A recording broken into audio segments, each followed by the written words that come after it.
So I went to look for him. He wasn't in his office, so I went down the hanging cell to find him. Jim? When I got there, he was lying on the floor. I thought he'd passed out at first, but when I checked, it was obvious he wasn't breathing.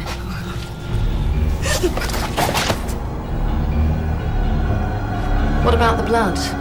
There was a lot of blood. Didn't you see it before you tried to rouse your husband? There were only a few candles down there. It was too dark. And what happened next? I ran straight to the chapel and told them Jim was dead. I didn't know what else to do. I couldn't believe it. I panicked. I was confused.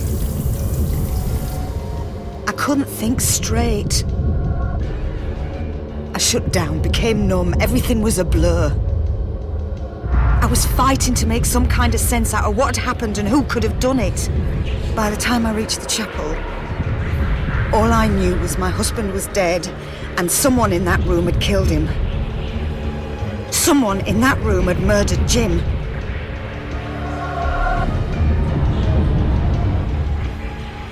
Must have been a terrible shock finding Jim like that. Of course it was. Well, no disrespect, Mrs. Fenner, but I've seen a lot of grieving widows in my time, and they've all been a lot more upset than you. We were getting a divorce. That should tell you something. Oh, it does. It doesn't mean I killed him. I'm a prison officer. I keep the killers under lock and key. It's them you should be talking to, not me. We'll be talking to everyone, Mrs. Feller. Don't worry. Meantime, tell us what went wrong with you and Jim. He was having an affair.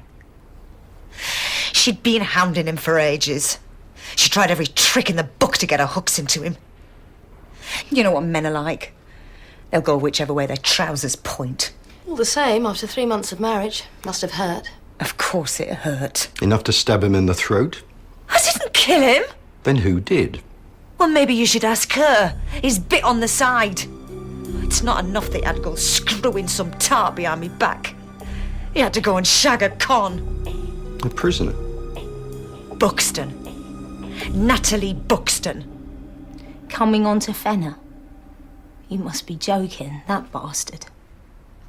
Look, I spent most of my time trying to stay out of his way. It was bad enough when he was principal officer and then some tosser went and made him wing governor. Could do whatever he wanted then, couldn't he?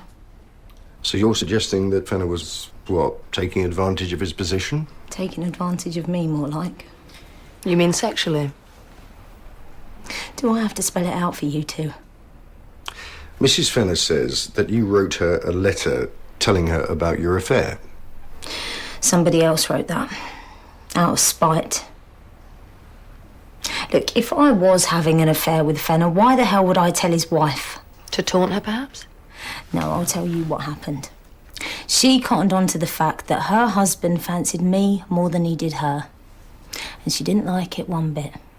Do you know she attacked me? Came at me like a bloody Doberman. You can ask anyone. It got her suspended. And then Mr. Fenner made her apologise to me in front of all the girls. She might have married the bastard, but she would have carved him up with a smile on her face.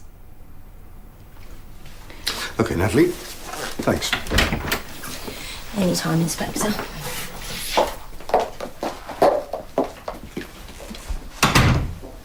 Well, she's certainly got it in for Di Fenner.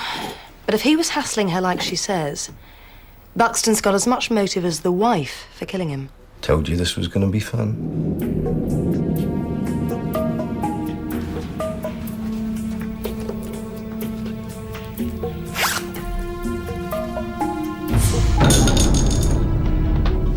Step back.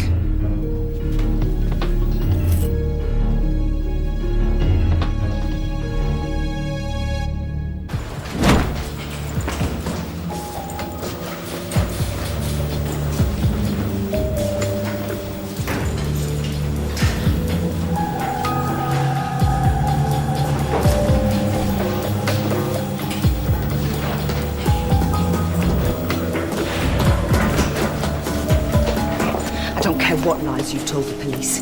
You won't get away with this, Buxton. I'm not the one lying to the police, Mrs. Fenner. And if you think you can send me down for something that you did, you're even more of a loser than you look. The one upside of the police crawling all over the place is that area of taking back my suspension. At least for the moment.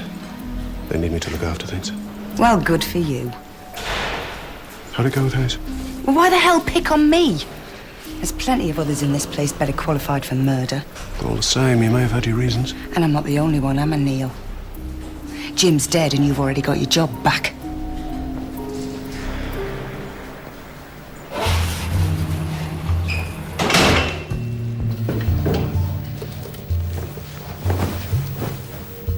Subject is a well-nourished male of approximately 45 years.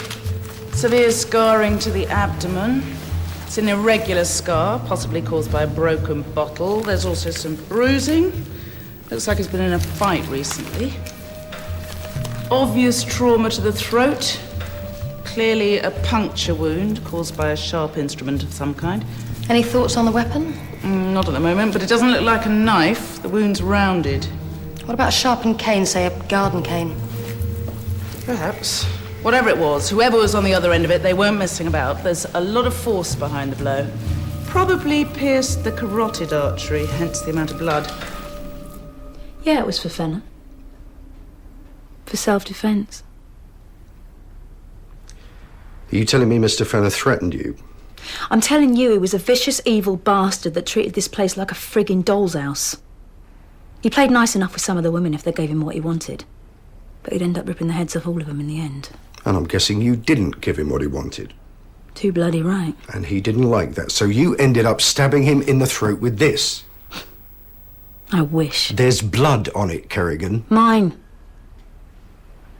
I cut myself while I was sharpening it, see?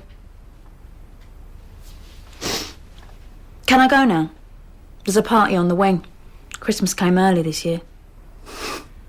Yeah, that's right, Kerrigan. You play it as smart as you like. But the way I see it, the more upfront you are, the more I reckon you're probably hiding. Like I give a shit what you think. I'm in it for life anyway. What are you gonna do? Oh, I think you might find that life for murdering your boyfriend's a whole lot easier stretch than being banged up for killing a screw. What do you think? Yeah, I'll tell you what, Kerrigan. You go and party with the other cons. But I wouldn't celebrate getting off the hook just yet, because if the test showed this is Fenner's blood, the next thing on the end of a stick will be your smart ass. Get out.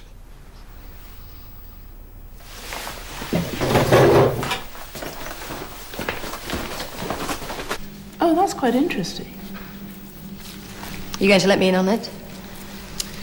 He's lost a great deal of blood, but he's been dead now for 3 to 4 hours, so I would have expected the blood around the wound to have congealed by now, but it's still quite tacky. Meaning what? Well, I'm not sure at the moment, but the toxicology report might prove to be a bit of a page-turner. OK, let's turn him over. Turn of the screw, as it were.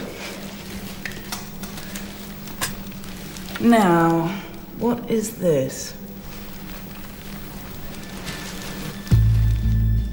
Looks like a thorn. How did he get a thorn in his neck? Intriguing, isn't it? I'd say your wing governor's got more of a story to tell than you thought.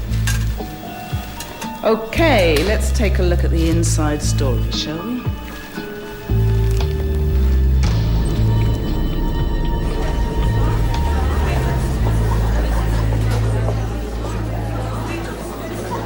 Fill your flasks and get back to your cells. Look at them, like a pack of hyenas. Face it, Sylvia. No one's going to be throwing themselves in Fenner's coffin. Not even his wife. Unless it's to hammer a stake through his heart.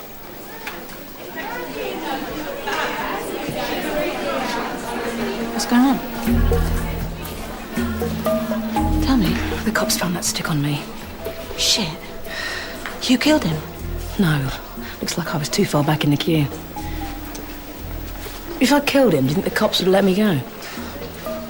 It's not like you can do a runner, is it? I didn't kill him. Don't you believe me? Fine. Think what you want.